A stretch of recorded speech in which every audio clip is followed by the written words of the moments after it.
Good afternoon, children. Welcome back to this session of civics class. In my last class, we continued the fundamental rights, right to freedom, right against exploitation, right to freedom of religion, cultural and educational right. Even I give you questions also in assignment, which you have done it very nicely. So I'm really very happy that you are enjoying the video, utilizing the video in a proper way. In this session, we are going to continue with the last fundamental right, that is right to constitutional remedies. That is Article 32. Actually, it is Article 32, but constitutional remedies deals with Article 32 to 35.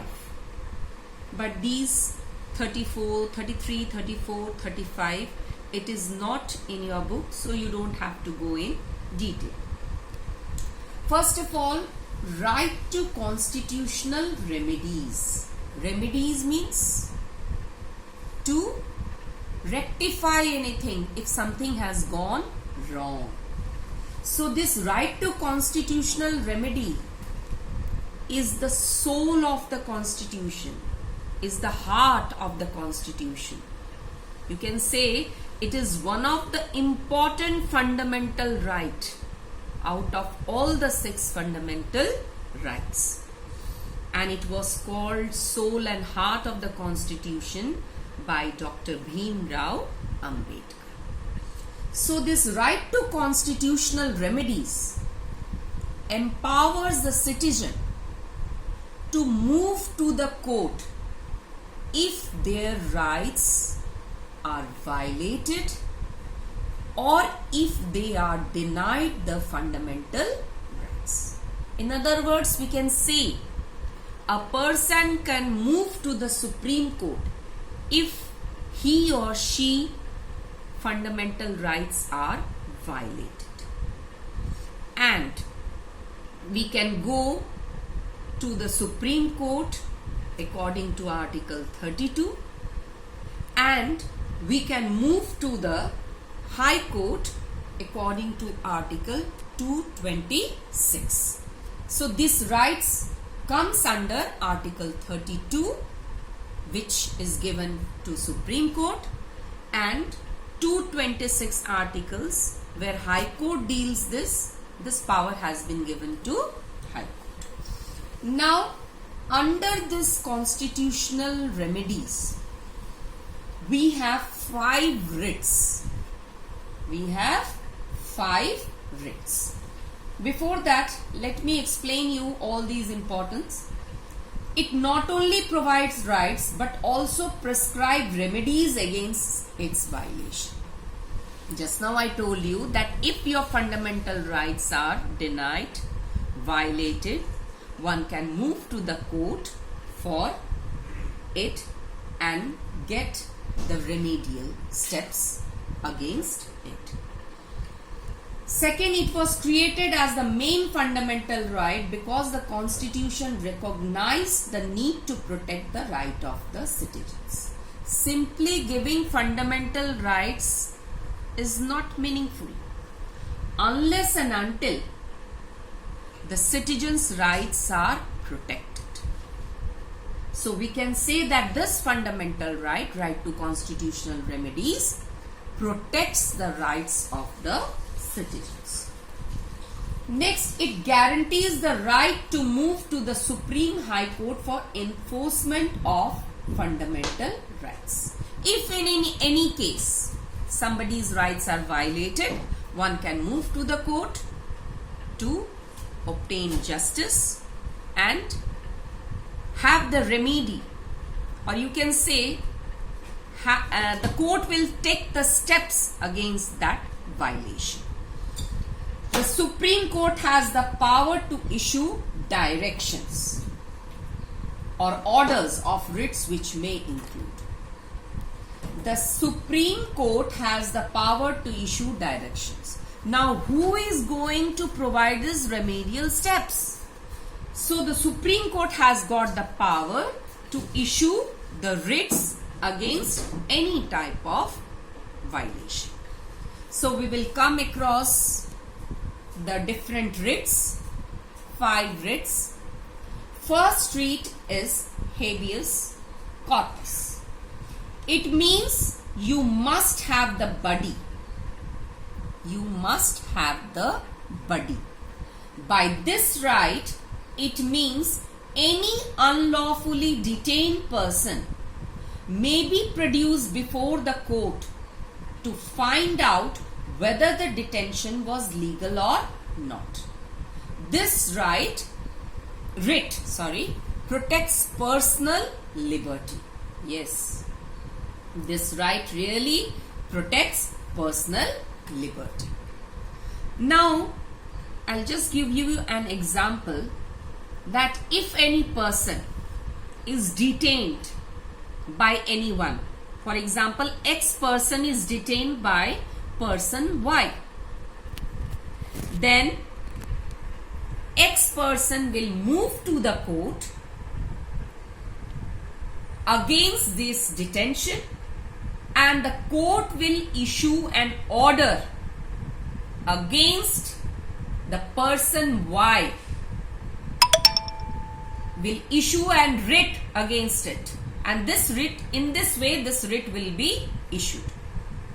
So if any unlawfully person is detained, the court takes the action, and we have this writ through which we can protect our rights.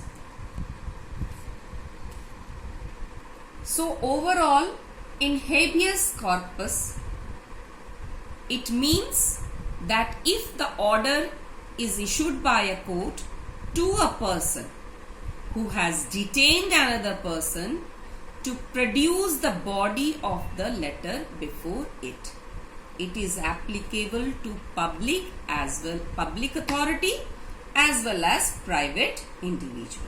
So unlawfully detained person can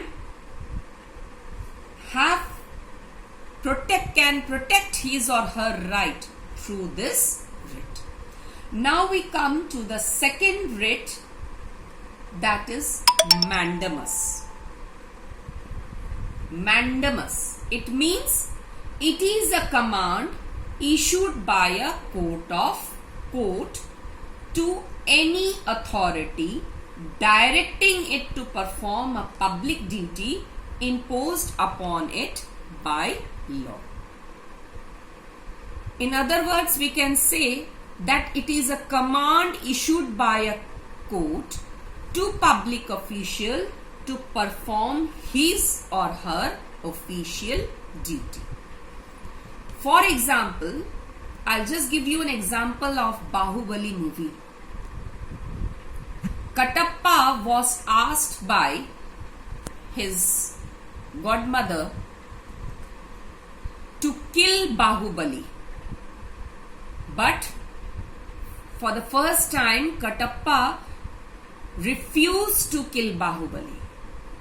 But again, when he was recalled his duty and a command was given that you have to perform your duty, then next time Bahubali was killed by Katappa. And in this way, Katappa performed his duty. For example, another example I am giving you, that if any person is going to a government authority to get or his driving license, but he or she has not been provided it by that public official due to any reason, then that person can move to the court and claim for his right under this writ, that is mandamus. And in that case, the court will issue a writ to that public official to do his duty, and you can say rather how he will perform his duty by issuing a driving license to that person. Now the third writ is prohibition. It means to prohibit, or you can say to forbid. To forbid. Forbid means not to do that. So it is normally issued by a senior court or superior court, to the lower court, asking it not to proceed with the case which does not fall under its jurisdiction.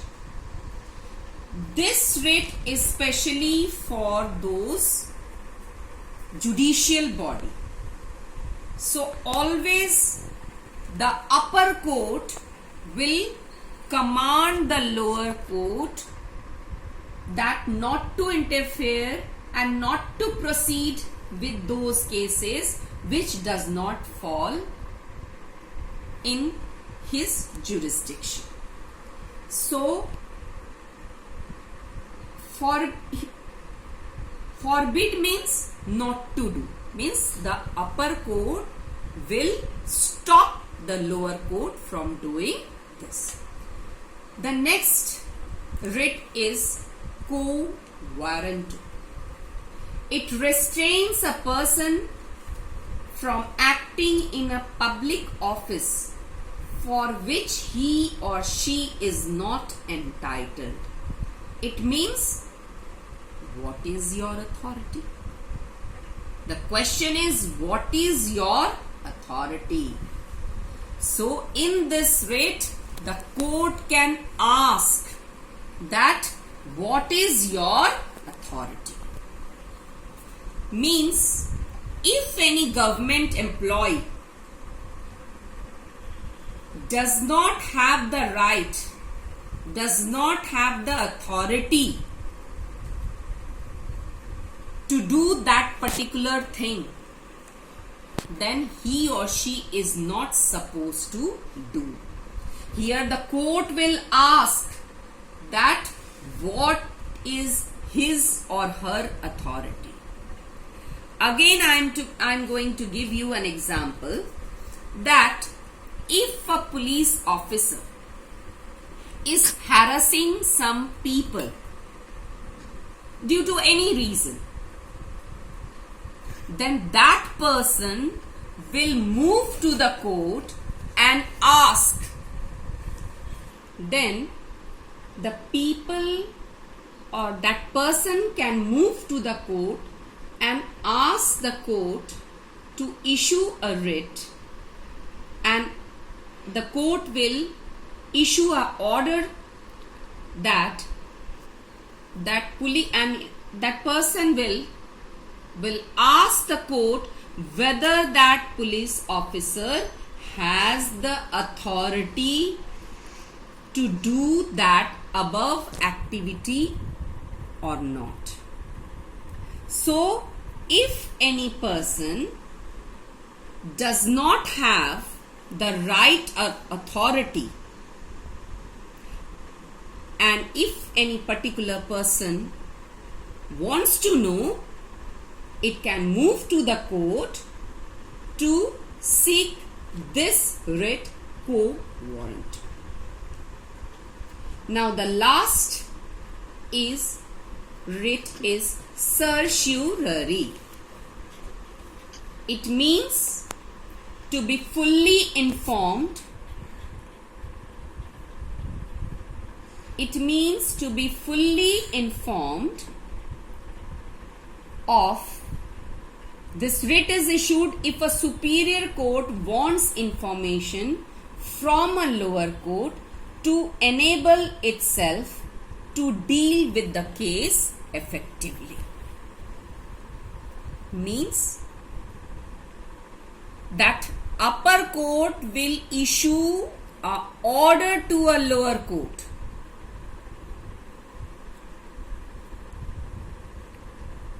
Whatever decision is taken, particularly if, for example, that in Delhi that the dogs are not allowed to keep, that order is been given by a lower court, then the upper court will ask the lower court to either transfer this case to the other court or to quash it. Quash means you have to stop this order. Quash means you don't have to follow. You have to immediately stop that order. So, this certiorari means that it has to be fully informed about what is happening in the lower court, and if the upper court will not be satisfied, then it can issue an order to the lower court. And as I told you that our judicial system is an integrated one. If we are not satisfied with lower, we go to the upper court, and lastly we can only appeal in the Supreme Court. So, if the cases are transferred from lower to high court to Supreme Court, the upper court can ask for any important informations regarding that particular case to solve it in an effective way, which means that our judicial system is an integrated one. Now the next topic is restriction on fundamental rights. Our fundamental rights are not absolute. It has some restrictions for the interest of the community, for the interest of the nation, for the interest of the public order, for the interest of the sovereignty and integrity of the nation. So restrictions are very essential in fundamental rights. We cannot say all the fundamental rights are absolute. There are some restrictions. Now here I'll give you some examples. Like spread of infectious disease,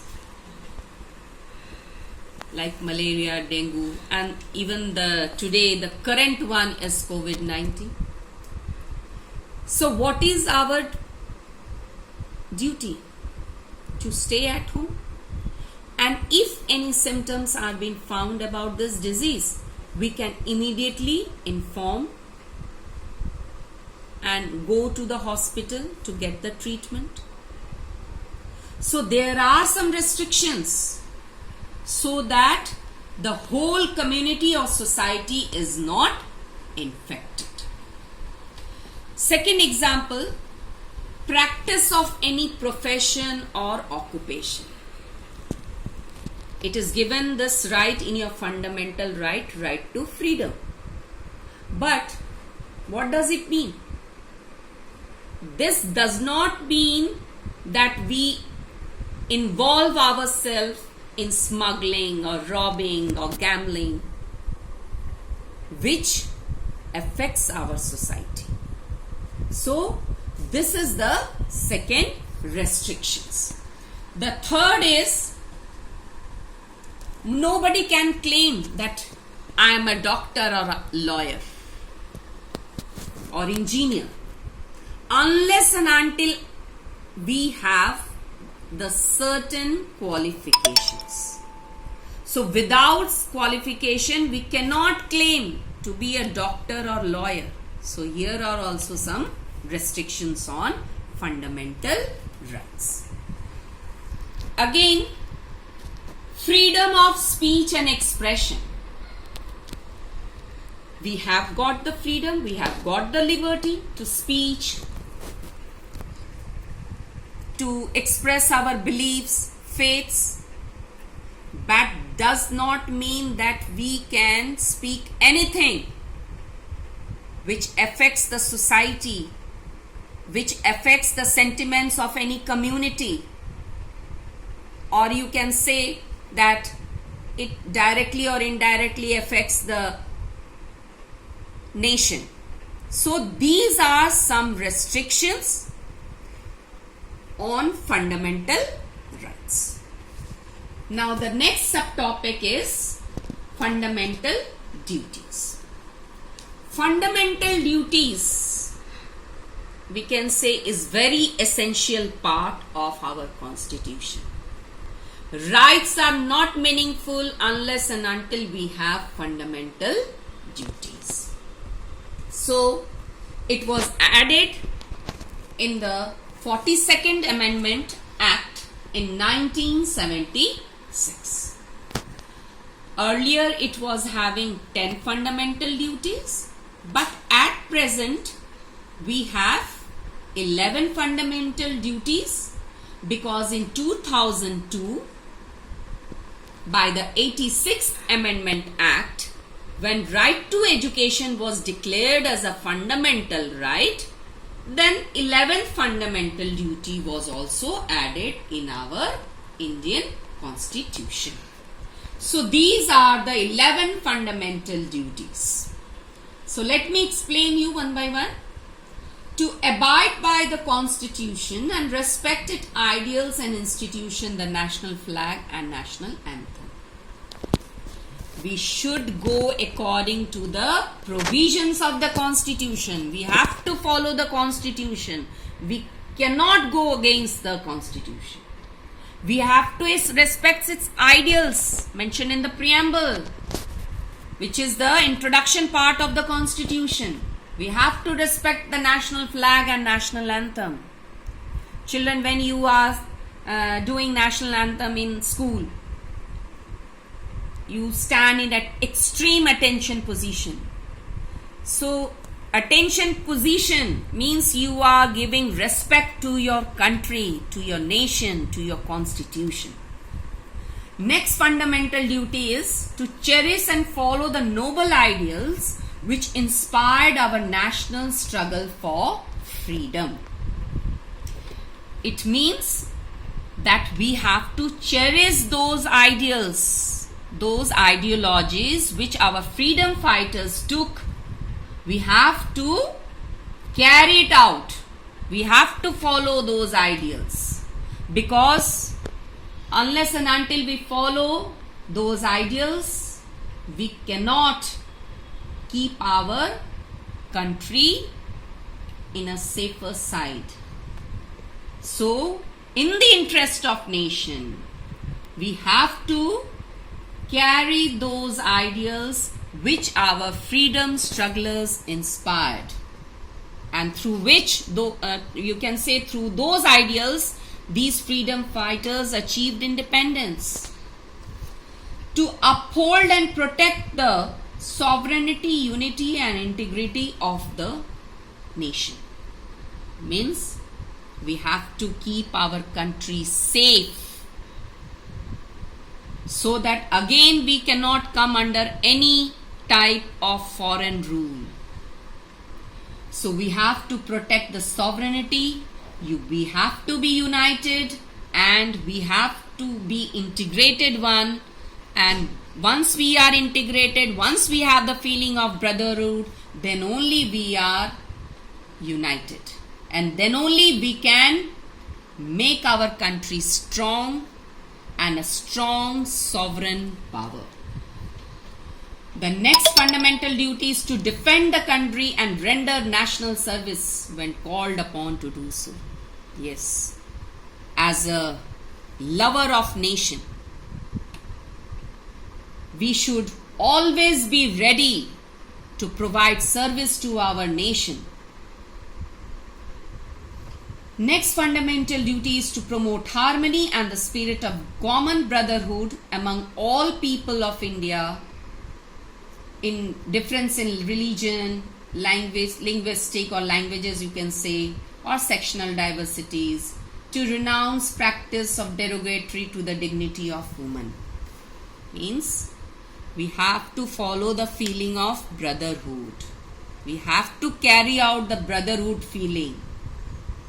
Among every Indians there should be a brotherhood feeling.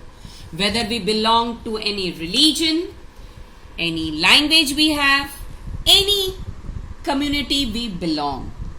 And we should also have the respect for the woman so that the woman's dignity is increased. The next fundamental duty is to value and preserve the rich heritage of our composite culture. Composite means the variety of culture which we have. We have to preserve it. We have to protect it. The next fundamental duty is to protect and improve the natural environment, including forests, lakes, rivers, wildlife, and to have compassion for living creatures. We should be a lover of environment. We should be eco-friendly. We should not try to distract and destroy forest, wildlife. We should protect it. Next is to develop scientific temper, humanism, and the spirit of inquiry and reform. Scientific temper. Always we should have the feeling of inquiry, rational approach we can say. Humanism. We should follow humanity. The greatest service is humanity. The spirit of inquiry. Always it should be based on reason. Why this happened, when it happened. So always we should have the scientific thinking. And reform. And change. Reform means change. In this way only we can bring changes in our society in a better way. Ninth fundamental duty is to safeguard public property and to abjure violence. Always we should preserve and safeguard our public property. Most of the time we see that in case of public property, people think that this is not my personal property. So why should we safeguard this? Why should we protect this? But no, as a good human being, as a great lover of our nation, we should protect the public property and always say no to violence. We should stop violence at any cost. To strive towards excellence in all spheres of individual and collective activity so that the nation constantly rises to higher level of endeavor and achievement. You can say in simple words, to strive excellence in all spheres of life. For this 10th fundamental duty, we can write in short, to strive excellence in all spheres of life. Whatever we are doing, we should be excellent in that field only. Doesn't matter what we are doing, but whatever good things we are doing, we should be excellent in that particular field. Because in this way only, we can make our nation reach to a higher position and in this way we can get achievement in all fields. And the 11th fundamental duty, which I told you, that when right to education was added in 2002 by 86th Amendment Act, then this fundamental duty was added as a 11th one. It simply means that the parents should have the duty to send their children to achieve education, to get education. It is not only simply that the children is given the right to educate themselves. So in this way we can make the society a literate one. We can make our nation, we can make our society a literate one. We can increase the literacy rate by performing the fundamental duty. where the parents have to understand their responsibility. Parents have to understand their duty, that they have to send their children to get education. Because once they are educated, our nation will be a stronger one and a powerful one. So these are all the topics which we have covered, and my assignment, or you can say the assignment which I am going to give you today, is to enlist the 11 fundamental duties in your civics copy. So these are the 11 fundamental duties which you have to write in your civics copy. Thank you.